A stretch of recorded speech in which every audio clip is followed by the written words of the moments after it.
ஓம் ஸ்ரீ குருபியோ நமக. ஓம் ஸ்ரீ மகாபெரியவா சரணம். டிசம்பர் 23 இன்றைய தினம் மார்கழி மாதத்தில் வந்திருக்கக்கூடிய தேய்பிரை அஷ்டமி. இரவு தூங்கும் முன் தலையணைக்கடியில் இந்த பொருட்களை வச்சு தூங்குறது மூலயமா எல்லா விதமான கஷ்டங்களுக்கும் நீங்கள் ஒரு தீர்வை ஏற்படுத்திக்க முடியும். அது என்ன பரிகார முறைன்னு பார்க்குறதுக்கு முன்னாடி நம்மளோட வீடியோஸை இப்போ தான் நீங்கள் ஃபஸ்ட் டைம் பார்க்குறீங்கன்னா மறக்காமல் சப்ஸ்கிரைப் பண்ணிக்கோங்க. தொடர்ந்து இது மாதிரி அப்டேட் தெரிஞ்சுக்கிறதுக்கு பக்கத்தில் இருக்கக்கூடிய நோட்டிஃபிகேஷன் பெல்லை கிளிக் பண்ணி ஆல் அப்படிங்கிறத செலக்ட் பண்ணிக்கோங்க. இப்போ மிளகு செம்பருத்தி இலை வைத்து என்ன பரிகாரம் செய்ய போகிறோம் அப்படிங்கிற பற்றி தெளிவாக தெரிஞ்சுக்கலாம். மாதம் மாதம் வரக்கூடிய இந்த தேய்பிரை அஷ்டமி அப்படிங்கிறது ரொம்ப சக்தி வாய்ந்த ஒரு நாள்.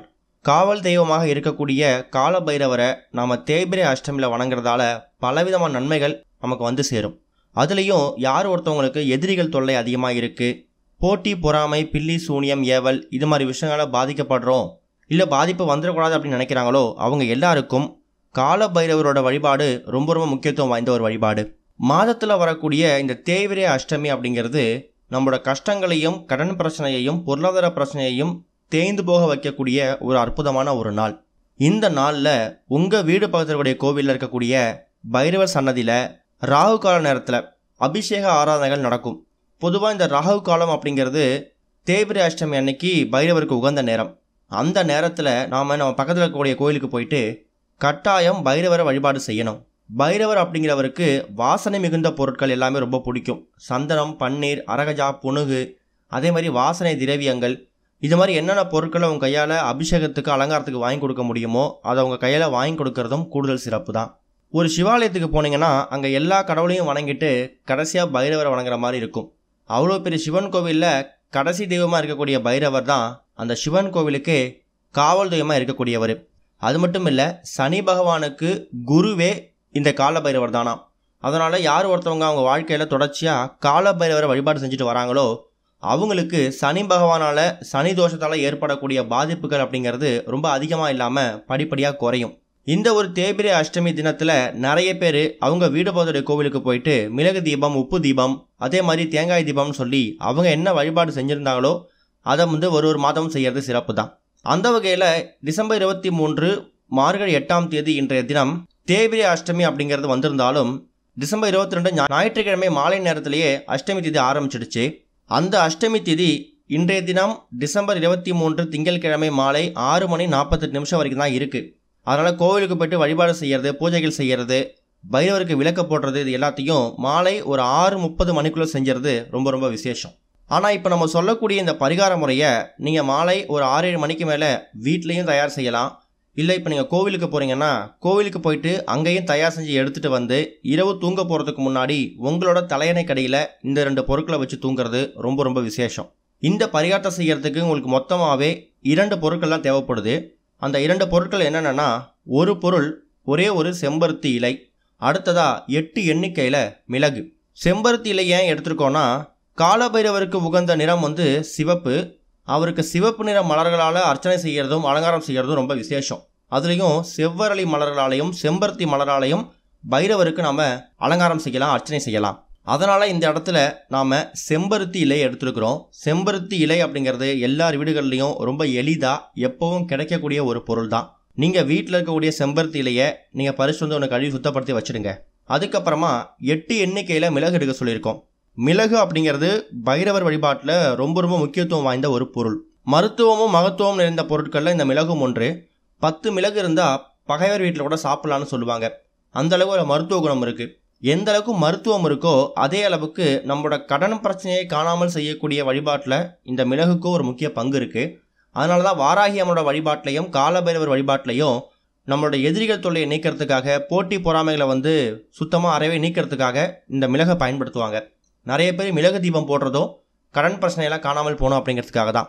அப்பேற்பட்ட சக்தி வாய்ந்த மிளகு ஒரு 8 எண்ணிக்கையில் எடுத்துக்கோங்க. 8 ஏன் எடுத்துக்கிறோன்னா, பைரவருக்கு உகந்த எண் 8. அஷ்ட திக்குகளுக்கும் காவல் தெய்வமாக இருக்கக்கூடியவர் பைரவர். அதனால தான் 8 அப்படிங்கிற எண் பைரவருக்கு ஏற்ற ஒரு எண். அதுபோக இன்றைய தினம் மார்கழி 8ஆம் தேதி, அது ரொம்ப விசேஷம். அதனால தான் 8 எண்ணிக்கையில் மிளகு. இப்படி 8ங்கிற எண்ணுக்கும் பைரவருக்கும் பல தொடர்பு இருக்கிறதால உங்களுக்கு 8 திக்குகளிலிருந்தும் வரக்கூடிய பலவிதமான கஷ்டங்களை, தொல்லைகளை காவல் தெய்வமாக நின்று காக்கக்கூடிய காலபைரவருக்கு உகந்த இந்த ஒரு அஷ்டமி திதியில் இந்த வழிபாட்டு முறையை செஞ்சுடுங்க. செம்பருத்தி இலையையும் 8 மிளகையும் நீங்கள் பைரவர் பாதத்தில் வச்சு எடுக்கணும். இப்போ நிறைய பேர் இப்போ ஆஃபீஸ்க்கு போகலை, வீட்டில் இருக்கோம், கோவிலுக்கு போகிற சுச்சுவேஷன் வரும் அப்படின்னா தாராளமாக உங்கள் வீடு பார்த்துடைய கோவிலுக்கு போயிட்டு அந்த ஒரே ஒரு செம்பருத்தி இலையையும் 8 எண்ணெய்கள் இருக்கக்கூடிய அந்த மிளகையும் ஒன்றாக வச்சு பைரவர் பாதத்தில் கூட வைக்கணும் அவசியம் இல்லை. உங்களோட வலது கையில் இறுக்கமாக மூடி பைரவர் சன்னதியில் வேண்டிக்கிட்டு அதுக்கப்புறம் வீட்டுக்கு எடுத்துகிட்டு வந்துடுங்க. இப்போ இரவு தூங்க போகிறதுக்கு முன்னாடி தலையணை கடியில் இந்த பொருளை வைக்கணும்னு சொல்லியிருக்கோம்.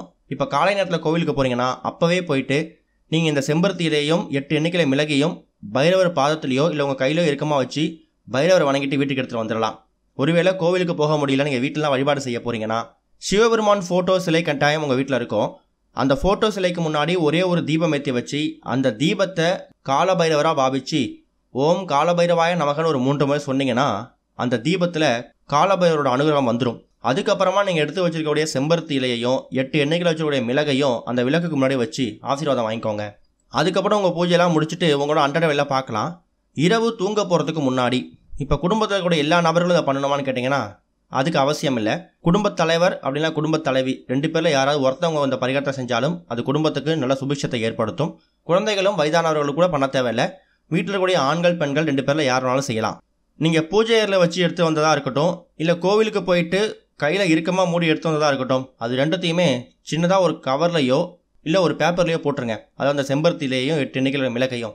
அதுக்கப்புறமா இரவு தூங்க போகிறதுக்கு முன்னாடி உங்களோட தலையணை கடியில் இந்த ஒரு அமைப்பை அப்படியே வச்சுட்டு இரவு முழுக்க நீங்கள் தூங்கிடலாம். ஒருவேளை வச்சு தூங்கிட்டு இருக்கோம், நடுராத்தில் எந்திரிக்கலாமா வேணாமா அப்படிங்கிற சந்தேகம்லாம் உங்களுக்கு வேணவே வேணாம். வச்சு படுக்கிறது மட்டும்தான் உங்களுக்கு கணக்கு. அஷ்டமி தேதி முடிஞ்சாலும் இந்த ஒரு பரிகாரத்தை அஷ்டமி தேதி முடிஞ்சு வரக்கூடிய இரவு அன்னைக்கு நீங்கள் தலையணைக்கையில் வச்சு படுக்கும்போது பைரவரோட கடாட்சம் இருக்கக்கூடிய அந்த 2 பொருட்களும் உங்ககிட்டையும் உங்களை சுற்றி இருக்கக்கூடிய எல்லா கெட்ட விஷயங்களையும் அது உள்வாங்கிக்கும். மறுநாள், அதாவது இன்று இரவு திங்கட்கிழமை இரவு நீங்கள் தலையணைக்கட்டில் இந்த செம்பருத்தி இலையையும் 8 மிளகை வச்சு படுக்கிறீங்கன்னா மறுநாள் செவ்வாய்க்கிழமை காலை தூங்கி எழுந்ததுக்கு அப்புறமா முதல் வேலையாக அந்த செம்பருத்தி இலையையும் 8 மிளகையும் உங்கள் வீடு பக்கத்தில் ஆறு, ஏரி, குளம் இது மாதிரி நீர்நிலைகள் இருந்துச்சுன்னா அங்கே போய் விட்டுட்டு வந்துடுங்க. அப்படி இல்லைனா உங்கள் வீடு பக்கத்தில் குப்பைகள் போடுறதுக்குன்னு பொதுவாக ஒரு இடம் இருக்கும், அந்த இடத்துல போட்டு திரும்பி பார்க்காம வந்துடுங்க. வந்து வேலையாக தலைக்கு குளிச்சுடுங்க. இப்படி செய்யறதால உங்களை பிடிச்சிக்கக்கூடிய தரித்திரம், பீடைகள், கெட்ட சக்தி, பில்லி, சூனியம், ஏவல், போட்டி, பொறாமை, கண் திருஷ்டி இது மாதிரி விஷயங்கள் எல்லாமே அந்த செம்பருத்திலே அப்புறம் 8 மிளகு மூலயமா அது உங்களை விட்டு வெளியேறிடும். தலையணைக்கல்ல வச்சு தூங்குறதால என்ன மாற்றம் வந்துட போகுது அப்படின்னு ஒரு கேள்வி வரும். ஒருவேளை இது மூலயமா ஒரு மாற்றம் ஏற்படுது, உங்களை பிடித்திருக்கக்கூடிய எல்லா விஷயங்களும் அதிகபட்ச செலவு இல்லாமல் வீட்டில் இருக்கக்கூடிய பொருட்களை பயன்படுத்தியே அது விலகி போகுது அப்படிங்கும்போது அதுக்கான பலன் உங்களை மட்டும்தான் சேரும். பைரவர் மாதிரியான காவல் தெய்வத்துக்கு நீங்கள் நம்பிக்கையோடு செய்யக்கூடிய எந்த ஒரு பரிகார முறையும் வீண் போகாது. நிச்சயம் என்றைக்காவது ஒரு நாள் உங்களுக்கு நல்ல பிரதிபலனை அது ஏற்படுத்தும். முயற்சி பண்ணுங்க, நல்லதே நடக்கும். ஓம் ஸ்ரீ குருபியோ நமக. ஓம் ஸ்ரீ மகா பெரியவா சரணம்.